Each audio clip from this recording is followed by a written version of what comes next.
تحية وسلام لكم أينما كنتم في هذا العالم الشاسع والواسع المليء بالحكايات، بالأصوات، بالإيقاع، بالموسيقى، بالأطفال، بالشباب، بالمراهقين، بالمدارس، بالأشياء التي تنبض بالحياة. واليوم نحن أين؟ نحن في مدينة مونبولييه، تحديدا في كوليج أي مدرسة لي زيسكولي دو لا مونسون. وفي هذه المدرسة سنقوم باكتشاف أشياء عديدة مع الأطفال. سنكتشف الموسيقى، سنكتشف ما هو الروبورتاج، التحقيق، سنقوم أيضا بالتعرف عليكم. وأنا سعيدة جدا لأنني موجودة اليوم برفقتكم صف الكاتخيام 6. أهلا ومرحبا بكم. أهلا ومرحبا بكم. أنا سعيدة جدا لأنني أنا موجودة اليوم هنا، ولست لوحدي كالعادة في ميوزك أور. عندما ننتقل من مكان لآخر نأتي برفقة فنان، وفنان اليوم يؤمن بأشياء عديدة. أعتقد ما سأترك له الكلمة ليقول ذلك، ولكنه يحمل معه منذ فترة زمنية كلمة الشعر بما معنى الشعر المغنى، الشعر الذي يقرأه، الشعر الذي يسكن أفكاره وذهنه وقلبه. وهو كما نقول عدانا باللبنانية، أي أصبح الموضوع يسري في شراييننا أيضا. الشعر أتى اليوم تحت اسم محمود درويش، وهو سيروي لكم الحكاية بعد قليل، حكاية لاعب النرد ووليد بن سليم، كيف التقى بالنص ولماذا وكيف. وهو برفقة نضال على آلة القانون التي أهنئ نفسي بوجوده. سأقول سعيدة بوجودك نضال أيضا. أهلا ومرحبا بك. مرحبا، شكرا للاستضافة مرة ثانية. أنا جد سعيد كالعادة نكون معكم اليوم. نحن هنا أيضا برفقة قافلة اسمها قافلة أرابيسك، هي التي حملتنا إلى هذا المكان. ومهرجان أحبه وأعرفه منذ سنوات وأغطيه، مهرجان أرابيسك ليس فقط موسيقى، هو أيضا العمل مع الأطفال منذ سنوات عديدة في المدارس عبر هذه اللقاءات الخاصة التي يسموها رونكار، أي لقاء مع فنانين، ولكن أيضا أصوات الشباب التي تسجل لفوا دارابيسك. وكل هذه الأشياء تجري منذ سنوات في منطقة هنا، منطقة مونبولييه، ولكن ليس فقط، لأنهم فعلوا ذلك أيضا في بيزيه وأماكن أخرى من فرنسا. وأنا أصطحبهم اليوم ويصطحبوني هم أيضا في هذه التجربة. وليد بن سليم، كيف وقعت تحت تأثير لاعب النرد؟ هو في الحقيقة كنت ديما عندي، أنا مولوع بمحمود درويش، كان هو أول شاعر غنيته في حياتي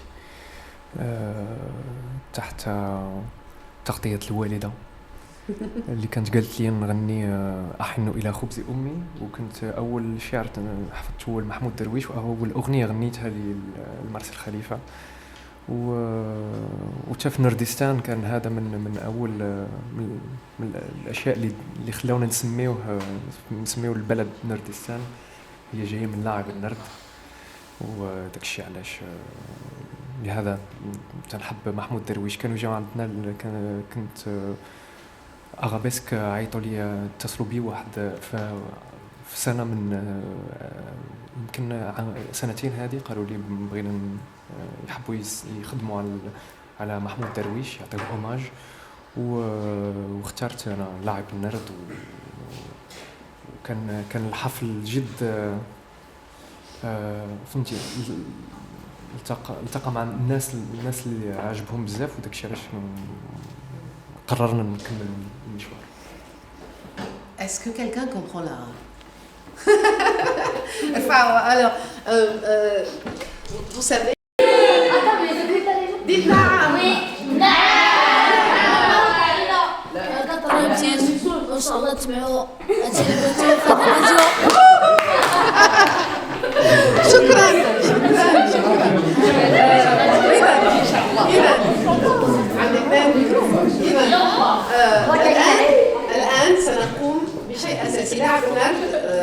وليد استطعت أن أضبط التلاميذ لو سمحت. ما هي بسرعة، ولكن سنعود لاحقا لأننا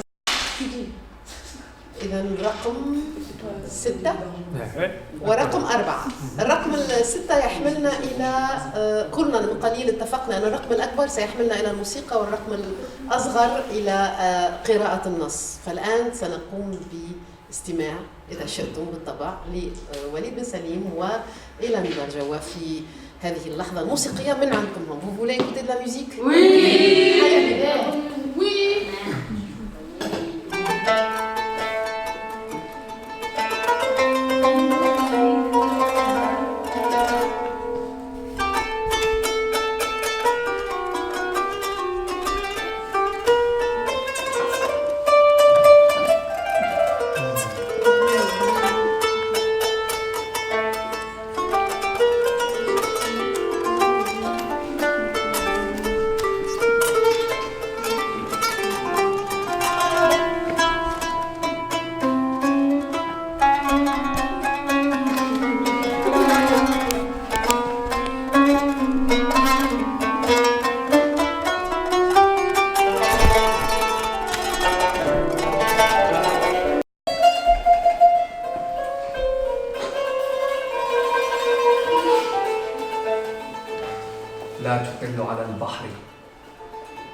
لو أن دورية الجيش لم تر نار القرى تخبز الليل، لو أن 15 شهيداً أعادوا بناء المتاريس، لو أن ذاك المكان الزراعي لم ينكسر، ربما صرت زيتونة أو معلم جغرافيا أو خبيراً بمملكة النمل أو حارساً للصدى.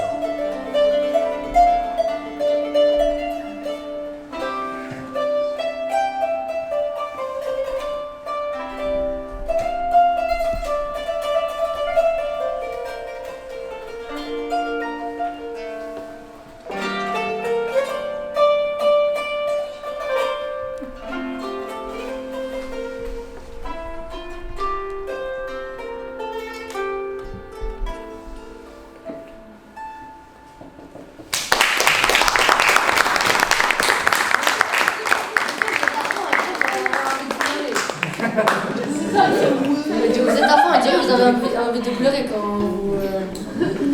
Même vous, vous êtes là ou pas?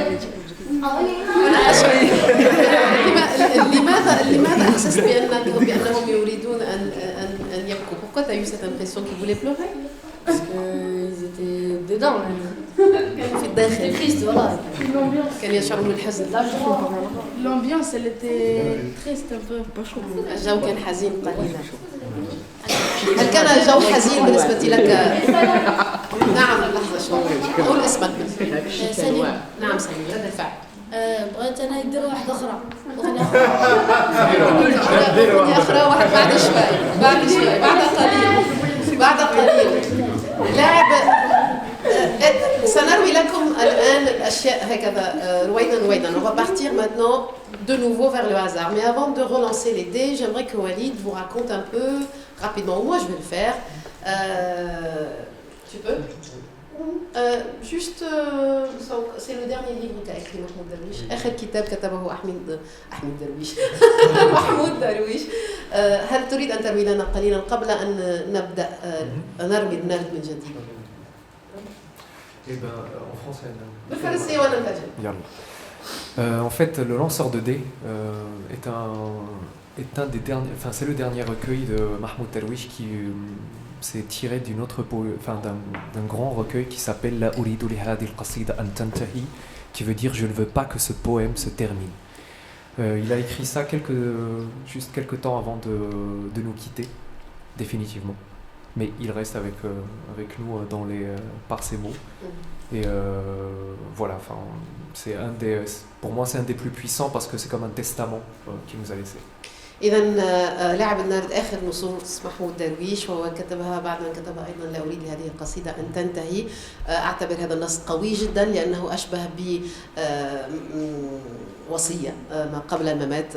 آخر نصوص محمود درويش إذا وأعتقد أنها حاملة لقوة هائلة ورمزية هائلة لمن كان هذا الشاعر. Est-ce que tu as envie de lancer le dé? محمود درويش سيكون معنا اليوم عبر هذه الرقم الأصغر يحملنا إلى الجلسة الشعرية. أقترح الآن عليك بأن تقوم بما سيحبونه الأطفال أعتقد باللعب مع كلمة الحظ عبر هذا الحب. Ici, pour vous, vous allez imaginer que tout ce que vous avez fait tout à l'heure, on le met ici à l'intérieur, avec le dé, parce qu'on ne va pas tout recommencer. Ok? Tout ce que vous avez fait autour du dé va être ici. Ok. في حالة ملل, est-ce que vous vous ennuyez? Vous êtes comment? Non, c'est bien, moi aussi.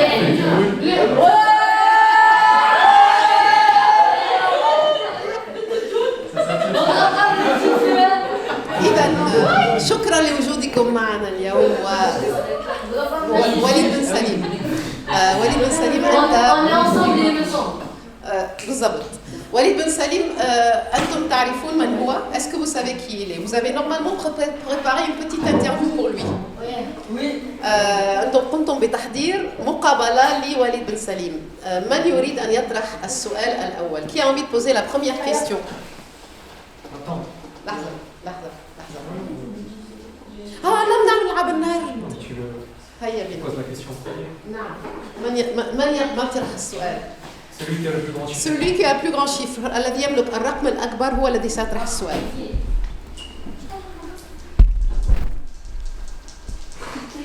تفضلوا. ارمي النار. إذا عندنا خمس هنا 8 و7. لا إذا الرقم لا 8 7 نفس الرقم. عيب عيب.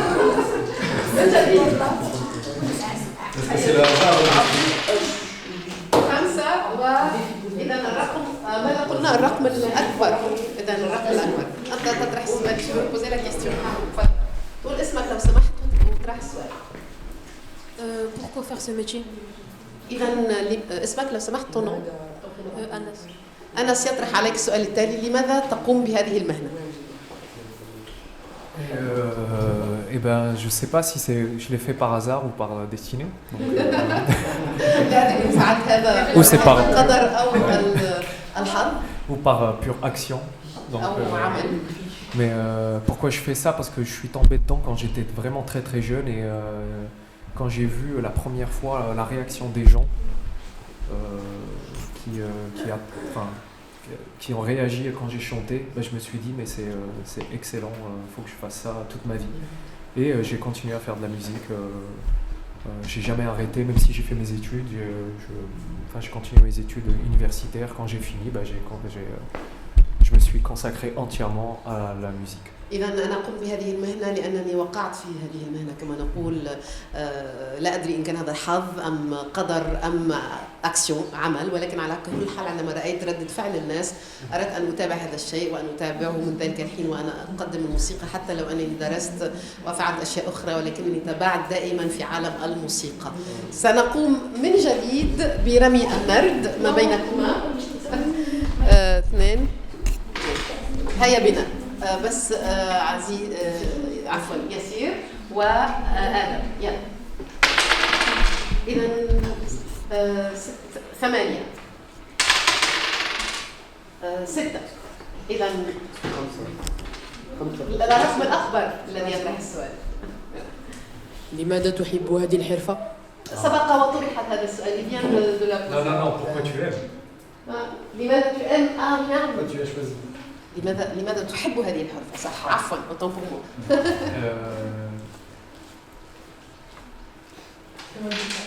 لا أعرف. Je ne sais pas. Je ne sais pas pourquoi. إذا الجواب لا أعرف. عند البنات لم يقم. تفضل. مع مين؟ مع ليلى. هيا بنا. ليلى ومريم.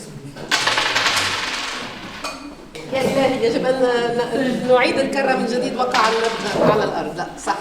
إذا الرقم لك. السؤال لك. تفضلي ليلى. السؤال هو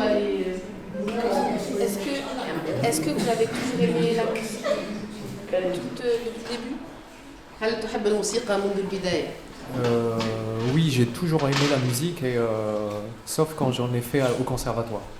C'est la seule période نعم كل où عمري j'ai أحب presque détesté الموسيقى. la musique. كل عمري أحب الموسيقى إلا عندما قدمت الموسيقى في معهد الموسيقى وهنا كرهت الموسيقى. Mais ouais, la musique m'a toujours accompagné tout au long de ma vie. Il ne se passe pas un jour où on ne fait pas de musique, où j'imagine pas de la musique dans ma tête. لا يمر نهار من يوم من الأيام دون أن أفكر بالموسيقى وأن أعيش مع الموسيقى أكون مع الموسيقى. هنا واحد فقط. يجب أن يكون هناك اثنين. أنا هناك كثير من الطلبة يا وليد. لاعب النرد والحظ والحياة. رقم 3 ورقم 7. نعيد الكرة من جديد. إيمان. رقم 4. رقم 2 إيمان. السؤال لوليد سليم. Pourquoi vous n'avez pas aimé la musique dans le conservatoire? لماذا لم تحب الموسيقى في المعهد؟ Parce que dans un conservatoire, on est bien conservé. Et moi, j'aime pas être conservé. C'est en fait, non, c'est en fait le conservatoire, on t'enseigne vraiment des techniques très particulières et surtout il y a ce qu'on appelle la voûte indépassable de la culture et moi j'ai détesté ça. J'aime bien, par exemple on peut pas, juste peut-être que ça viendra, mais le rap ne s'enseignait pas au conservatoire, je trouve ça dommage. إذا أنا لا أحب معهد الموسيقى لأنه هناك سقف للتعليم كما لو أن هناك حدود معينة مثلا موسيقى الراب لا تعلم في معاهد الموسيقى وأنا أجد هذا غير مثير ودماج حزين أن لا نفعل هذا الشيء إذا لا أحب معاهد الموسيقى. ما رأيكم؟ ما رأيكم؟ أنا أؤمن بالحظ جو كخوا أو هازار باسكو لا شو ان تشوازير هازار. لحظة نكون معك مي. تفضل. رقم 3 ورقم ممكن أن تكون على ورقم 4. إذا السؤال لك. اسمك من جديد؟ Aïcha. Ça fait combien d'années vous faites ça? منذ كم سنة تقوم بهذه المهنة وليد الزاني؟ Alors la musique, ça fait vraiment depuis, j'ai jamais arrêté. Depuis, je pense, j'ai commencé ma première scène, c'était à l'âge de 5 ou 6 ans. Mais professionnellement, on va dire depuis 6 ans. Où je fais que ça, que de la musique et voilà, enfin, j'en ai fait mon métier. أنا أفعل الموسيقى منذ الصغر ولكن مهنيا أقدم هذه الموسيقى منذ 6 سنوات تقريبا.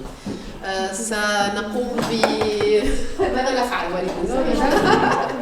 تفضل.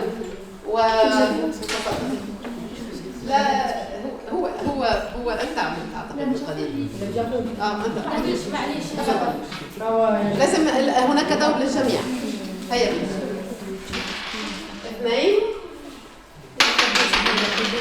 2 1. السؤال لك. اسمك؟ Pourquoi vous avez choisi la musique et pas autre chose? لماذا اخترت الموسيقى وليس أي مهنة أخرى؟ Est-ce que vraiment choisi? Parce que je sais pas si on choisit de faire de la musique ou autre chose. J'aurais pu faire de la peinture ou être dans une banque. Honnêtement, je me suis jamais posé cette question, c'est juste que j'aime la musique et du coup, je pense que Nidal, c'est la même chose. On aime la musique et on se dit, bon, c'est notre hasard ou notre destinée ou tous les deux. Mais on se dit, il faut qu'on soit acteur dedans. إذا لا أدري لماذا اخترت هذه المهنة باستطاعتي أن أكون رسام أم أن أعمل في بنك ولكن أعتقد بأنني أنا ونضال نحب هذه المهنة منذ الصغر وننهمك فيها ونعيشها وأعتقد بهذا هذه المهنة صح كلام صحيح كلام صحيح. أعتقد أننا سنتجه إلى معك و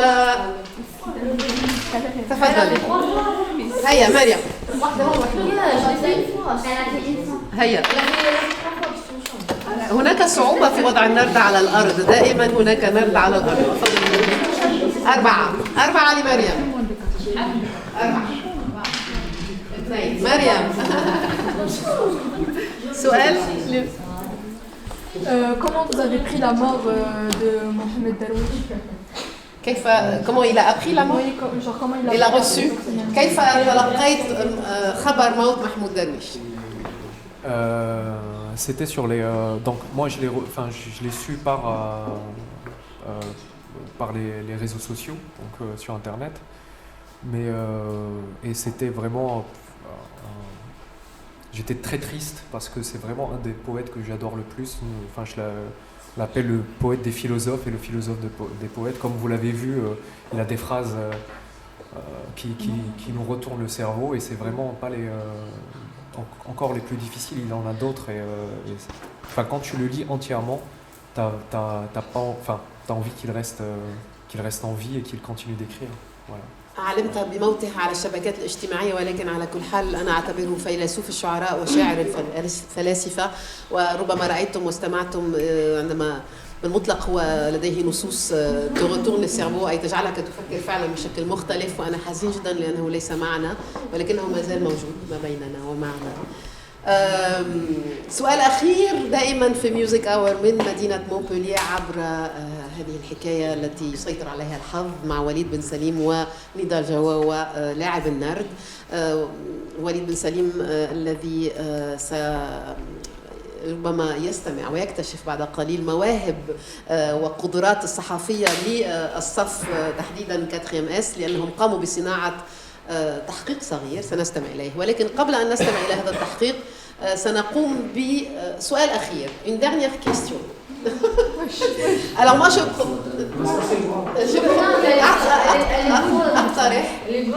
أقترح بأن أرمي أنا النرد وإذا كان الرقم الأكبر يكون على يسار الصف والرقم الأول النرد الكبير النرد الكبير 4 5 6 Le chiffre qui sort, tu lui donnes. اوكي ننطلق من هنا. اوكي اذا سنرمي النرد الان والرقم الذي سيخرج هو رقم التلميذ الموجود في الصف يعني تتاليا. اتفقنا؟ اوكي؟ خمسة. اذا 1 2 3 4 5 لا وين صرنا؟ تفضل. اسمك دائما في اول Adem.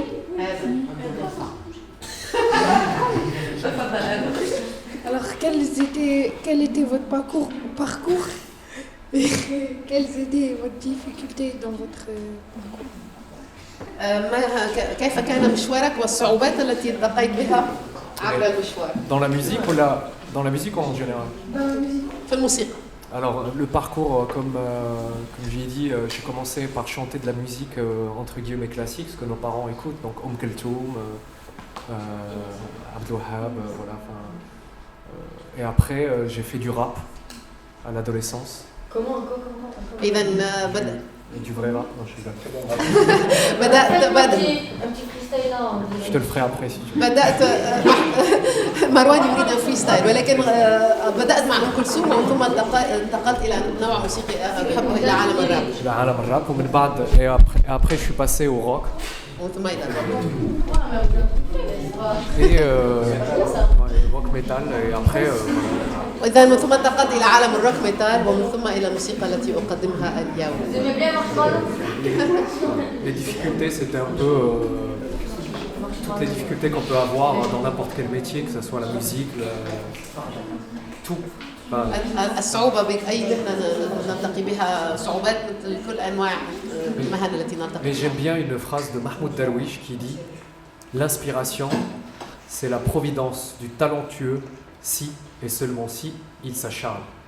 أحب جملة لمحمود درويش تقول النرد سيقرر من جديد عندما نتجه إلى الموسيقى أم إلى عالم التحقيق.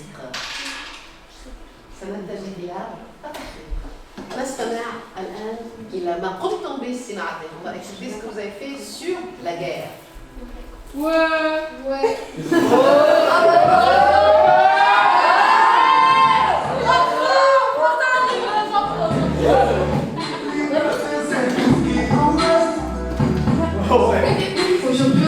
اليوم في مدرسة الإسكولير للوصول في مدينة مونبولييه مع صف الكاتريام سنقوم بالحديث عن الحرب وعن آثارها السلبية.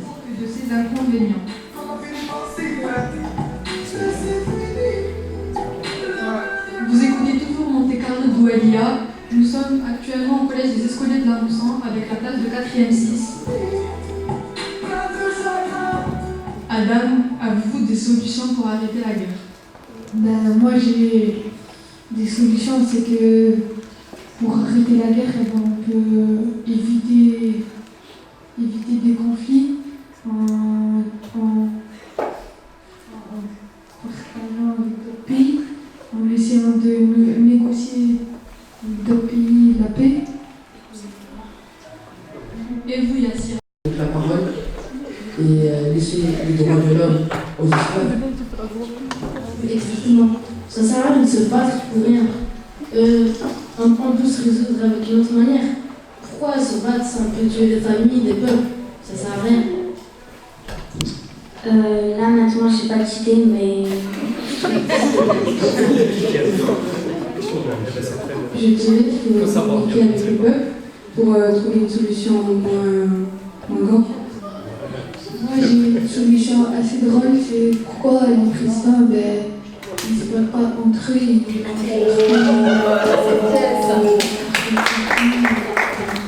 C'était Myriam pour la classe de 4e 6 aux Escoliers de la Moussan à Montpellier, Monte Carlo d'Oelia.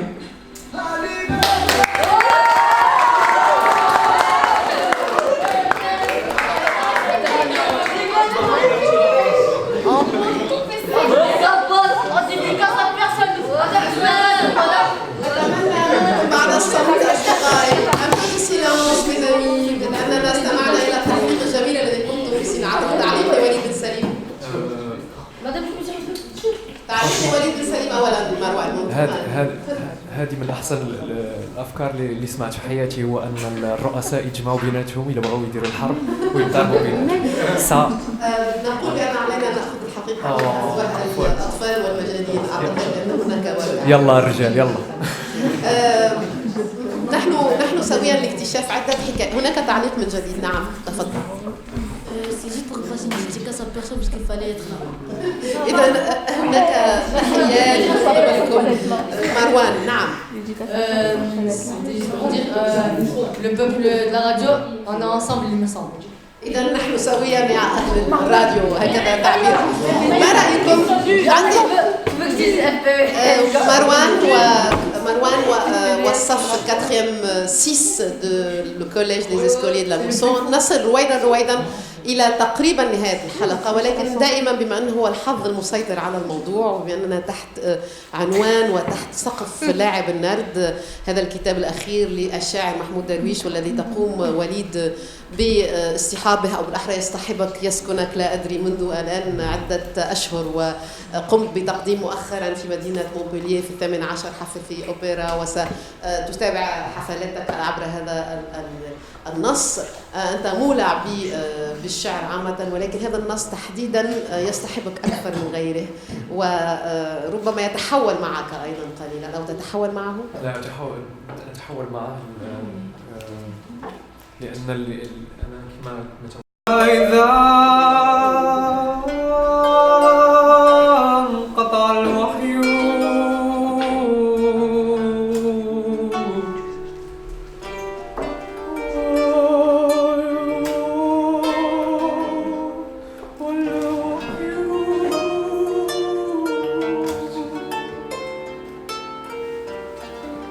كان يمكن أن لا أحب الفتاة التي سألتني كم الساعة الآن لو لم أكن في طريقي إلى السينما. كان يمكن أن لا تكون خلاسية مثل ما هي، أو خاطرا غامقا مبهما. هكذا تولد الكلمات. أدرب قلبي على الحب كي يسع الورد والشوك. صوفية مفرداتي وحسية رغباتي، ولست أنا من أنا الآن إلا إذا التقت الإثنتان. أنا وأنا الأنثوية. أنا وأنا الأنثوية.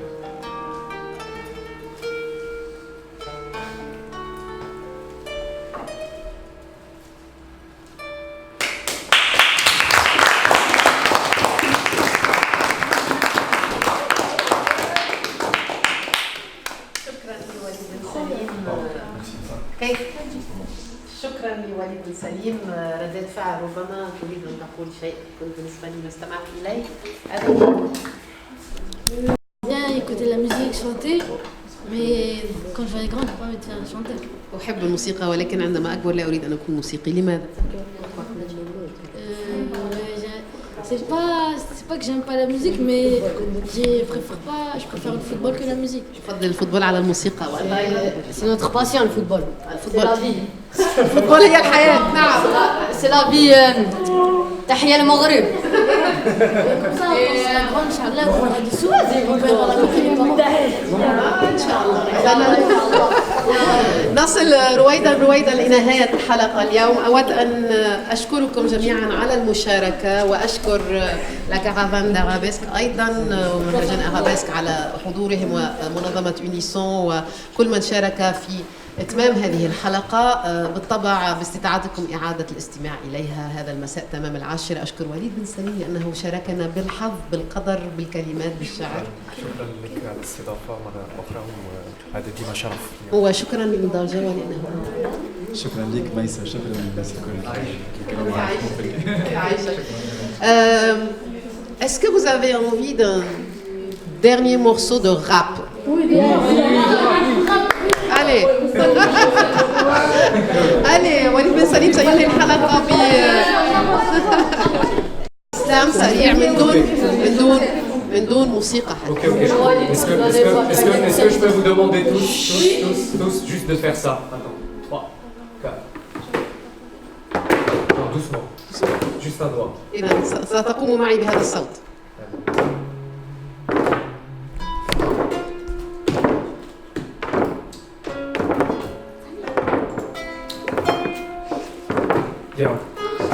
زديت من بعد سنين رصاص ماتوا فيها ناس ولا قبلاش اش عرفونا كذوب من قاري كوتي بروباغون من بعبر واحنا تتباع في اسواق الطاعة والموت هذه زمانة كانت فيها منظمات الى الامام قالوا نضيب الراب لو شان من بعد يشيل امان حريتنا تبان ولادنا يعيشوا احسن منا فارضنا واسترجع الشاب رزقوا نطلعوا جيل الصبيان اللي هم احنا طلعنا ما نتفصلوا انتو كل شي دار بطم ونسيتوا تهضروا تفكرونا ما سائر بزاف ناس بضريب الكف تاريخنا كله مزور ما عارفينو مين ليس هادو دو دتا كونت لا مونارشي غير بغات شي مرشات هي والبهايمه قد مشي غير مشي وكل واحد بيختار في ملا بلادو صارف يحشي ويزيد يعمر رانا ملي مذاب الدنيا والهم ويا وزي تكهل رانا ملي من بعد سنين وقت تشوفي هاوس وعد الحال رانا ملي ما دام الدنيا والهم ويا وزينة تتحل أنا ملي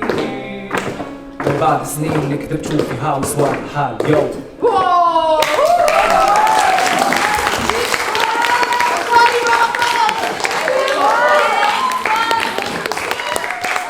شكرا جزيلا لكم وإلى اللقاء.